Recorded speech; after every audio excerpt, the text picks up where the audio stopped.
FM104. Also coming up in a couple of minutes time, we talked about Scientology before in the show. Things got a little weird. I think it was a guy who got in contact, who went up to the Fear House Scientology Centre and got invited in for, I don't know, tea and crumpets, whatever they do in Scientology, and then was kind of told the whole spiel about Scientology. Coming up in a couple of minutes, we'll be talking to a guy, Pete Griffiths, who's an ex-Scientologist of 20 years, and he wants to spread the word out there, the negatives of being part of Scientology. He says that members have been conned and controlled, and he's planning on protesting outside the Scientology HQ in Marion Centre this Saturday, and it's going to come on in a couple of minutes time and tell us what the whole thing's about. Right, coming up, we've talked about Scientology before on the show. Things got a bit weird when someone, I think it was from Tala, just like got invited in to the new Scientology centre, I suppose, up in Fair House, I think it is, and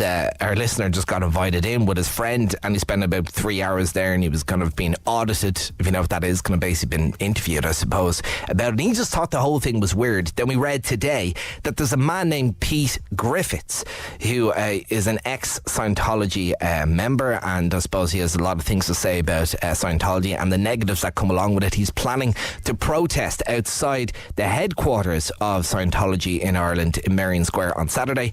And Pete joins us on the line. Pete, how are things, man? All good. How are you, Keith? Good, not too bad. You're very welcome to F104. I read the article today and I said, oh, that's interesting, because to be fair, Pete, you don't really get many people talking about Scientology, or at least coming out of the woodwork talking about Scientology. So what's the spiel? You were in Scientology for how long? Well, that's interesting. I was actually only physically in for about 7 years, but I still, you might say, a believer for a further 14.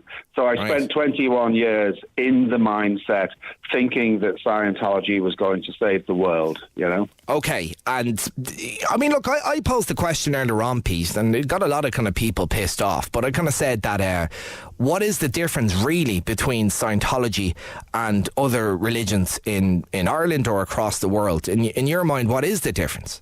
Well, you have to say across the world, because Scientology is exactly the same no matter which country you're in. Yeah.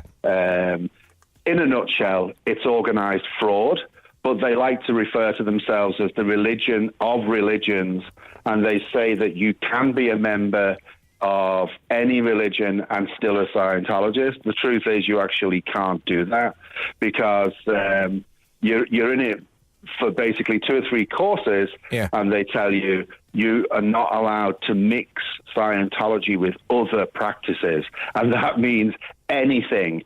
You know, what do you mean, like anything? Well, like what sort of stuff that you shouldn't mix and any match? Religion, a lot of medical things they frown upon, especially if there's any drug taking involved in that. So if you had a condition that could only be sorted out with drugs, then that would be it. They actually recommend people don't take the medications, which is absolutely dangerous, as you know. Yeah, absolutely. So if you had, say, if you were diagnosed with some rare disease or diagnosed with cancer or whatever, would that be against Scientology to take some drugs to cure that? Well, maybe not cure it, but manage it. Well, I couldn't say for any individual cases, but I do know of a girl who had epilepsy, and they tried to get her to stop her medication and succeeded. Right. And the girl had a call from her mother, who lived halfway across the country, and said, you get back on your medication right now, or they'll have to answer to me. Yeah. I don't really understand where it's all coming from. They hate psychology and psychiatry. So anything to do with that aspect of the medical field, they'd be against that for certain. We, as I said there a few minutes ago, it's only a couple of weeks ago, we talked to a guy, I don't know what he was doing, probably out of a bit of curiosity or maybe a bit of devilment, but he went up to the Fair House, the new centre up in Fair House, and he just got invited in with open arms, and he was basically just curious to see what the whole lot was about. But what they told him was, it's something that he wasn't aware of, that he was very seriously depressed, and that psychologists and psychiatrists are not to be used, that it's just a lot of shite, basically. Which I suppose Scientologists would say that, wouldn't they? Of course. I mean, what he's probably fallen victim of there is something that they call the Oxford Capacity Analysis. It's a personality test. It wasn't even developed by Scientology. L. Ron Hubbard stole it from a lady, changed a few of the words and called it his own. Right. Basically, it's a sales tool, and it's to get you talking about yourself. These tests, I mean, a Scientologist giving you your test results is told to not hold back. If you're crying, they are happy because you're upset, because then they say, gotcha, we can help you with that, you know. And of course, if you're upset and suddenly you're not upset, you're going to say, well, what did that? It must be Scientology. Maybe it works. So and all the membership, you know, the existing membership think it works, and it's because of something like that. So they're constantly kind of probing you for weaknesses that they can kind of play on. Okay, why, given all that you just said, Pete, why did you get involved in Scientology in the first place? Obviously, you know, when you first started, you obviously saw some positives in it. Oh, yeah. I mean, as I just said to you, you know, like you do feel that it works in the early days because you feel better. But the truth is, if you talk to anybody about a problem, you'd feel better. It's the job of the person doing the test to find out what you want to improve about yourself so they can promise to do it for you. The thing is, they very rarely, if ever improve what they said they'd improve. Yeah. It is a con, and that's what happened to me. I got conned. That's how I got involved in it. I was lied to. You know, it didn't cost me as much as some people. Some people have spent hundreds of thousands because they could afford it. But it certainly cost you my house, my car, and my job, and almost my wife, you know. So, yeah. For people who wouldn't be aware of Scientology, what do you mean it costs you your house and your job? Because I hear that you have to give over, well, you kind of nearly have to sign over your house, your deeds to your house to this religion. You don't have to, but it works like this. Like the beginning courses are pretty cheap. I mean, you know, you can do, I think, the communication course. I don't know what they are these days, but usually they're around 30, 40, 50 quid. It's nothing. You do the course. Your next course costs a little bit more, and it goes on like that because they don't want you to stop. They want you to keep doing it and become a dedicated member. So each course costs more, and some of them are in the thousands. So if you can't afford it, what do you do? If you really want Scientology, then what you do is join staff, where they promise you that you will get this courses and training for free.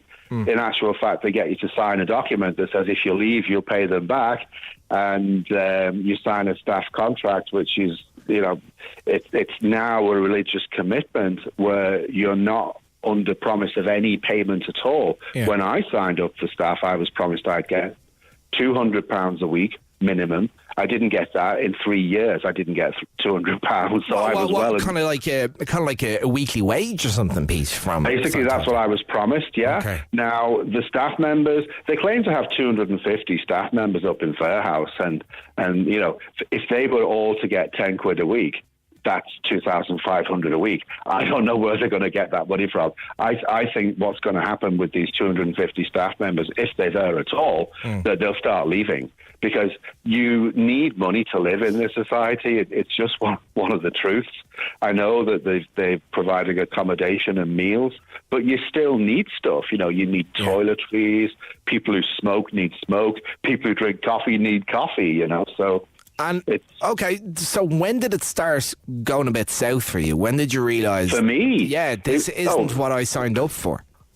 Oh, well, I mean, I obviously, like, when the internet came in and, you know, everyone spends a bit of time looking, surfing, I think they called it then. Do they still call it that? Maybe they do. It's a bit naff now, Pete. Yeah, surfing. I know, we get the reference. Okay, so... Do you remember that, Yeah, just so about, I was doing that, and I heard that some people were going to protest Scientology, and I just thought, that's weird. Scientology's good. Scientology's, you know, doing a lot of good for the world. Why would they protest? And I just got told, look online, do your research. And I started to look. And when you're in Scientology, there are certain books, publications, TV shows, videos, movies that you're not allowed to watch. I was specifically told not to watch a couple of things. Like what? Like what sort of thing? Well, in my case, it was do not read Russell Miller's book, Bare-Faced Messiah, which rhymes with liar, of course. And I was also told not to watch Panorama. I don't know if you remember the John Sweeney Panorama show. I remember two of them. It was the first one. Yeah, he got actually, if you remember, the quite famous scene, he got pretty worked up, didn't he? Because, I mean... Oh, he did. He did. He followed Scientology around for a couple of months. One of the almost kind of very similar to the Louis Theroux documentary on Scientology, and he got followed around by Scientologists all the time until he snapped, till he came across looking like the unhinged kind of crazy person when it was actually Scientology who he was trying to suppose. That's right. I mean, they drove him to that. Yeah. And they've pulled a few stunts in Ireland as well. I mean, I don't know if anyone can remember, about 2-3 years ago, they claimed to have reduced drug-related crime in Ireland by 86%. Right. Now that never happened. But part of that, they showed clips of Scientologists being interviewed in the Ocean FM studios, and also I think it was another radio, BBC Foil as well. Right. And it wasn't. There was just like set up. There was set up fake studios. So it was a guy sat there with a mic and a sign behind him saying Ocean FM, and it was just all fake, you know. And when challenged, the spokesperson said it was a reenactment. And I remember that's convenient. It was. The guy on Ocean FM said, well, how can you have a reenactment of something that never, ever happened? Yeah. So, and I believe they even went on Pat Kenny after that, talking about it and trying to explain what they meant by it. Well, I can confirm, Peter, you're very much real and live on FM104, so there's no worries there. And I love the way the fact what was it, 80% the drug use in 86%. But see, that just sounds silly, Pete, because I mean, you ask a normal Dub, even from doing topics in the phone show before, we know Dublin and Ireland is littered with drug addiction, so that's not going to fly. It's a serious problem. Like, do they the think we're Scientologists stupid? themselves want to help. You know, the Scientologists want to help, so they hand out these leaflets, the truth about drugs. Yeah. And they claim that wherever they hand out leaflets, that they have an impact on what's going on. In actual fact, over the last 10 years, drug addiction rates in Ireland have increased.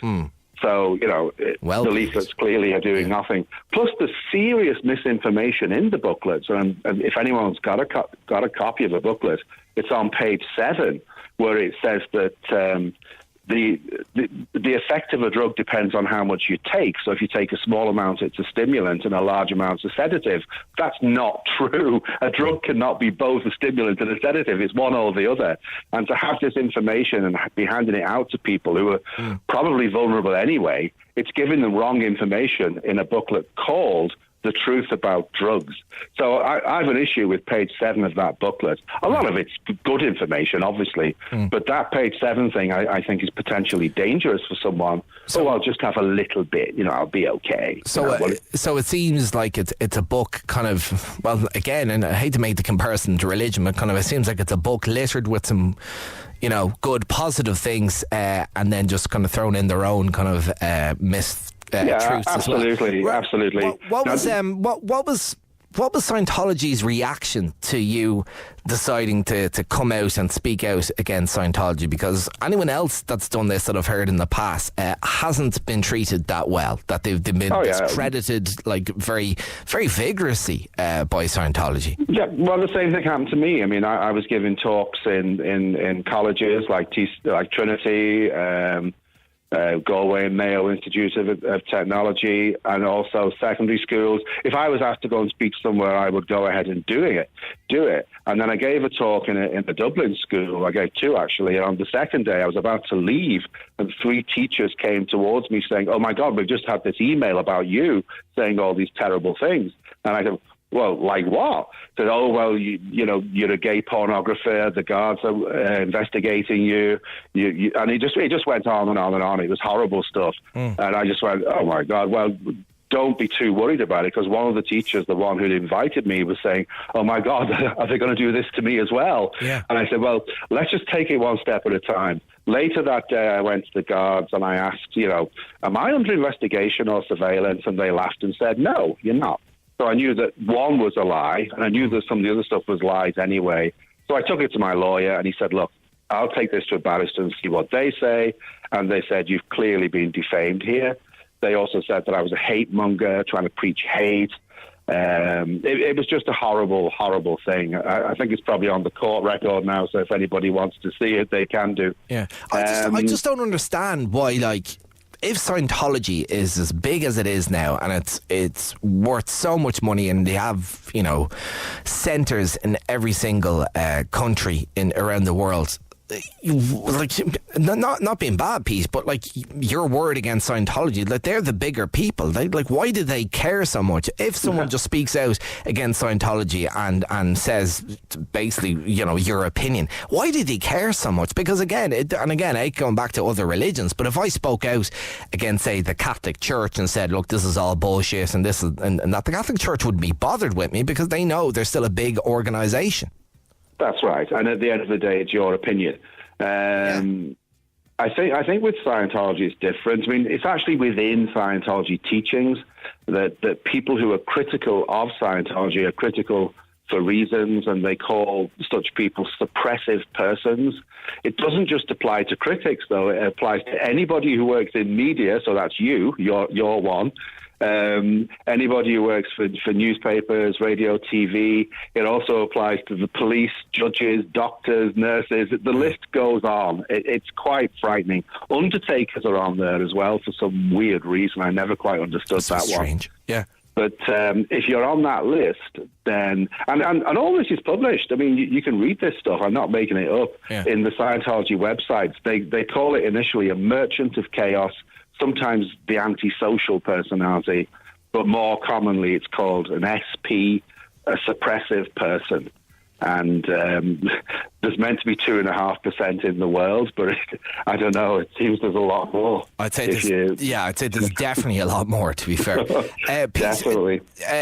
David Miscavige, who is the current leader of Scientology, his dad, who was also a member of Scientology, you know, escaped, for want of a better word, from Scientology a couple of years ago, and he was completely, basically, excommunicated from his son, from his family, and the likes.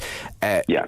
Did you have to cut ties with people on the outside? I had a very rocky relationship with my brother for a while. We do talk now, but the one thing we don't talk about is this. Right. So we can talk about everything except Scientology. And who imposed that rocky relationship? Was that something that was coming from Scientology to say, listen, don't speak to your brother? They do it. You do it yourself because you see, if you're associated with a suppressive person, you can get ill, you'll have accidents. Apparently, any accidents are all down to contact with a suppressive person. Everything that's wrong with everything is down to a suppressive person. So if you have one in your life, you have to cut them out of your life. If that person's your mum saying, oh, I don't like this Scientology that you're in, then, you know, you've got to cut her off or deal with her. Now, deal with her in a Scientology frame of mind means getting them to change their mind, and that's not the easiest thing to do with anybody about any subject. Right. Certainly about this one. So basically, convert them or cut them off is your only two options. Oh, absolutely. And it's in the teachings, and you can read it. Well, I don't know whether they say it themselves on the page, but they certainly describe what to them a suppressive person is. Yeah. And I'm not sure. They probably do say it somewhere online. I mean, I'd be very surprised if they don't, but it's such a while since I read this stuff. Did you, did you, Pete, and other people in Scientology, did you actually believe that Ron L. Hubbard, who founded the religion, who's also just coincidentally one of the most, you know, prominent fiction writers, did you actually believe some of the stuff that was in these things? And you know, I'm not going to pretend to know everything about it, but I hear stuff about aliens and aliens coming out of a volcano or going into a volcano, all that sort of stuff. Did you actually believe that stuff? Right. Well, you don't hear that stuff in the early stages, and it's quite telling if you actually do hear a Scientologist talk and they say quite sincerely that they've never heard that stuff. They probably haven't, because you only hear that stuff once you reach a level called OT3. There's an actor called Jason Bergez. I think he was in Chicago Fire or something like that. He's the guy with the gravelly voice, that guy. Yeah. He was a Scientologist, and he walked. He said, you don't believe it, you accept it. And I think that's what happens. But you accept the stuff that you don't know that you will find out if you just carry on. And that's the tricky part. Yeah. they tell you that when you find out these things, that you become a much better person, you become more spiritual, you will learn the secrets of the universe. Can you believe I fell for that one? Hey, you know, even saying it, Pete, and, you know, obviously you come across as an intelligent guy, even saying it sounds strange, that, you know, you'll get the secrets of the universe. It does. You know, I know. It a lot of people obviously invest, not just, you know, spiritually, but financially into these things. I mean, if I was, you know, if I was to start a religion tomorrow, and then again, coincidentally, it turned out that I was like one of the most prominent fiction writers ever. Steven Spielberg just started a religion tomorrow, and it was about, say, dinosaurs. You'd go, well, hang on, he's after making a film before called Jurassic Park that was fiction. Why am I believing him now when he says it's true? It seems farcical, to be honest, Pete. It does, and what you just said there sounds crazy, but there are people who put their religion down on the census as Jedi. So, I mean, you know...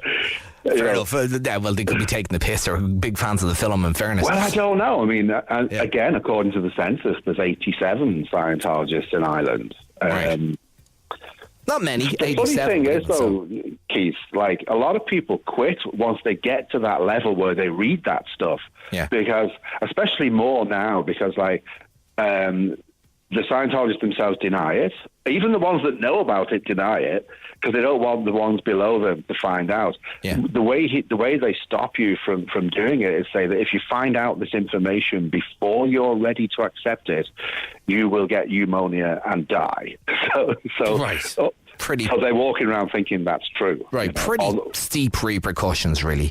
Before we get to the protest over the weekend that you're planning to do, what would be your advice then to people, Pete, who would encounter anyone from Scientology? And I don't mean like normal Joe Soaps in the street. I just mean, like, I was in New York a couple of months ago, and I walked past, I didn't even realise it was one of their Scientology offices, and there was a lovely guy, like, he was lovely, almost a little bit unnervingly lovely, smiling and asking people to come in and for free coffee or free something. And obviously, you know, you got to do something for them, which I assume is take part in some survey. What would be your advice to people just maybe dragged off the street who might be curious to what this whole thing's about? Well, if I could just say 2 or 3 words, it would be don't get involved. But at the same time, everyone's got a right to look for themselves and make their own mind up.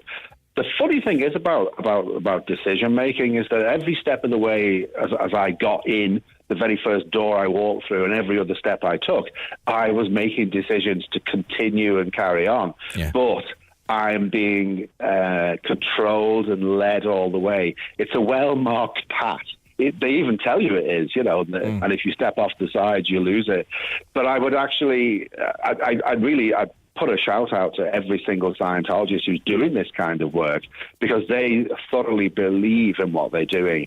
They think they're helping. They think they're helping you by telling you that you're depressed and miserable and you've no hope. I mean, they've said terrible things. People have actually been driven to suicide after these interviews, you know, I mean, and that's documented.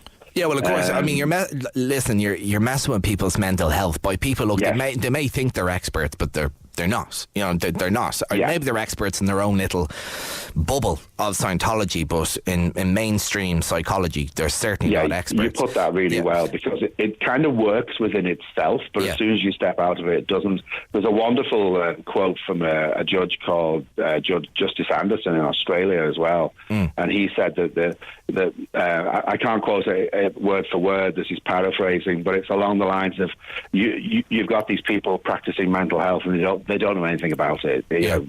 I mean, they are just like fumbling in the dark. They want to take over the field of mental health, can you believe? And that would be a very scary day. Oh, I found the exact quote. Scientology is a delusional belief system based on fiction and fallacies and propagated by falsehood and deception. So, you know, that's a judge. And, you know, I think after my recent experiences in the High Court, I like what judges say. Yeah, finally you do. So the protest is planned for, is it Saturday, Pete? Yeah, we're planning just to show up there, you know, to make our presence felt, and to hopefully in Merrion Square. It's just by the Oscar Wilde statue. So we're going to be there for about 11 and just basically talk to people who have who want information if if they want to talk to us. Well, If they don't, already on text on 53104, there's people saying that they'll be there to support you, cool. and kind of saying fair play to what you're doing. Do you expect any hostilities from Scientology at the protest? Like, is someone going to stage a counter protest? I really don't. They have done such things. I know when a man called Mike Rinder came to Dublin to speak at Trinity College a number of years ago, he was met at the airport by people saying, "Go home, you're not welcome." Yeah. Oh, this is the land of the 100,000 welcomes. What happened there? Depends who you are, I suppose. Okay, well, what do you think is the future of Scientology in Ireland? Because I suppose I kind of have this idea that Scientology does well in America for a couple of reasons, because obviously they have a massive population, and I kind of think that some Americans do believe in a lot of bullshit, whereas in Ireland I like to think that we're not easily hoodwinked. And given the fact as well, I find out, maybe you can confirm, that Scientology is not big on alcohol, which, to be fair, is not something that's going to go down too well in Ireland. So, I mean, do you think that Scientology honestly has potential of actually getting a grip in this country, or is it just a bit of a fad?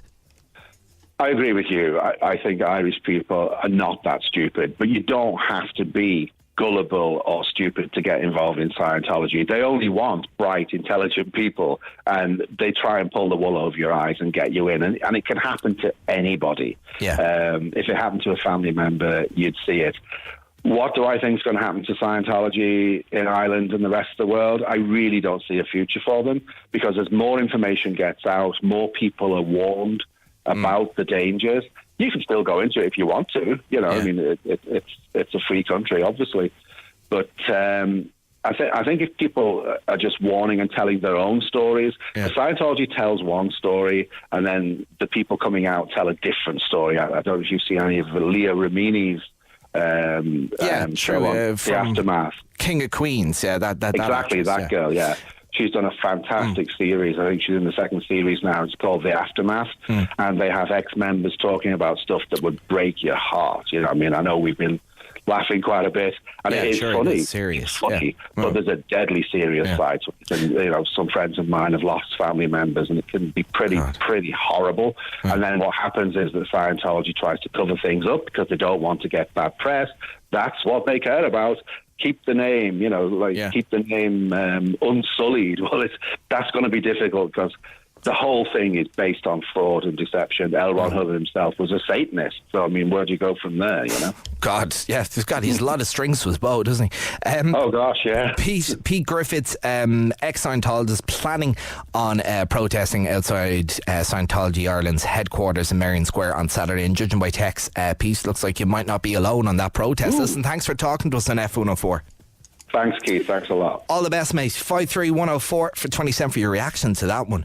I suppose, actually, I didn't even have time to ask Pete whether he considered Scientology a cult or a religion. Maybe some people think, oh, what's the difference? But do you know what I mean? Like, I just don't understand. I think Scientology do themselves more harm than good when they try cover up people like Pete and other, say, journalists and media investigating them. Again, if I was to kind of just start speaking out against the Catholic Church or Islam or whatever, you know what I mean? They go, who am I? Like, who cares what this one solitary guy on radio says, or who cares what Pete Griffith says? You know, their organisation is much bigger than just one guy speaking out against them. But for some reason, you know, almost like Donald Trump tweeting, Scientology just cannot help themselves, you know, trying to discredit these people. I think they do themselves more harm than good. You know, it's like that person who protests too much. You know, if someone speaks out against Scientology, just leave them. If you're a massive, you know, institution that's raking it in with money, what do you care what Pete Griffith says? It's his own opinion. Like, you know, it's small fry to Scientology, but for some reason Scientology cannot help itself. But anyway, there you go. Let us know if you'll be down outside Merrion Square on Saturday protesting with Pete Griffith.